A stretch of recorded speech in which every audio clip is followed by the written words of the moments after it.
Selamat sore, saya Pak Peter Martin Ba'aba dari kelompok Sinar Tani yang bergerak di bidang pertanian Kota Tarakan, khususnya di bagian utara.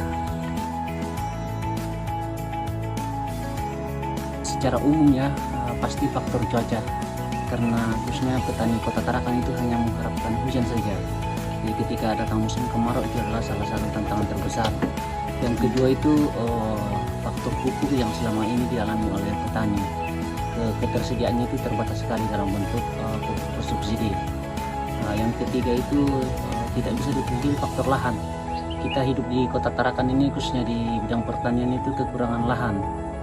Nah, ini yang mungkin perlu perhatian dari pemerintah untuk kedepannya.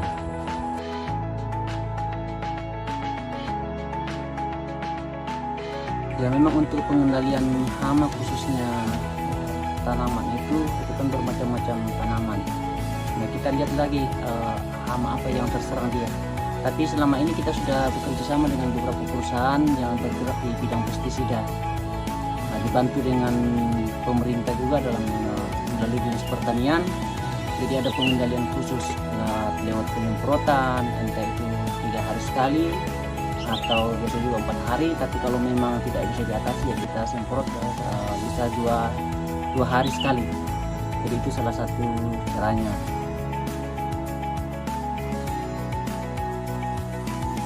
Salah satunya sebisa mungkin kita membuka lahan baru.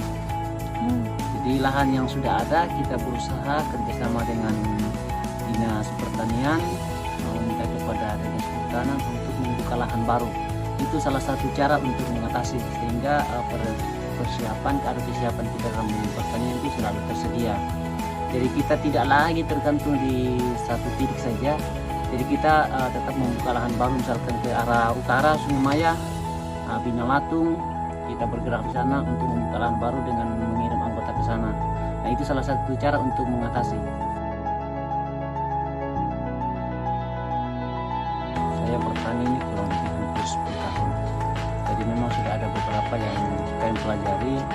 Pertama itu kami pelajari tanaman apa yang cocok di Kota Tarakan, khususnya kita bicara di Kota Tarakan.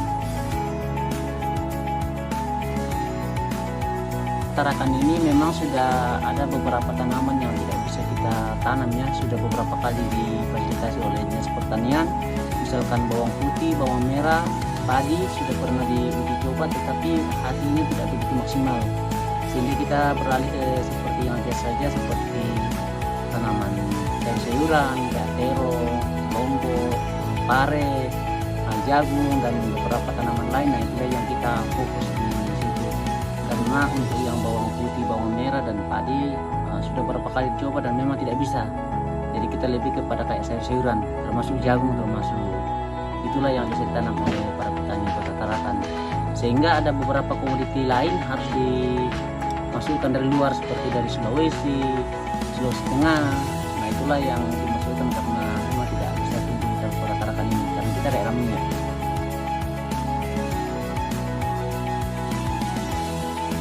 Untuk anak-anak muda, jangan pernah gengsi untuk jadi petani. Bertani bukanlah sesuatu yang berat, bukan dalam arti orang petani itu orang yang tidak mampu, tapi harus membangkitkan gairah bertani, semangat bertani. Karena nenek moyang kita asal usulnya juga dari petani, dan dari bertani itu banyak orang menguliakan anaknya sampai ke sarjana S1, S2. Dari bertani juga itu banyak orang sukses membangun rumah, beli kendaraan, dan dari situ mereka jadi makmur. Jadi bertani bukanlah sesuatu yang menakutkan, bukan sesuatu yang memalukan. Semangat untuk bertani.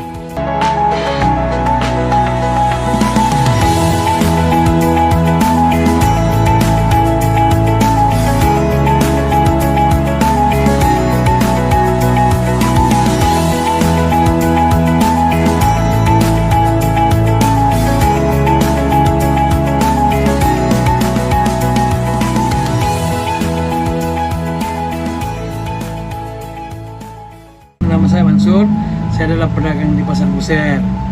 Saya sudah berdagang itu dari tahun 2003 sampai sekarang. Yang ditarakan ada sebagian tapi dari luar juga banyak, lebih banyak. Kalau untuk komoditi pertanian sekarang ini tuh, kalau sayur-sayur yang tahunan itu di Tarakan juga ada, tapi hampir kalau komoditas yang daerah-daerah dingin itu dari luar semua.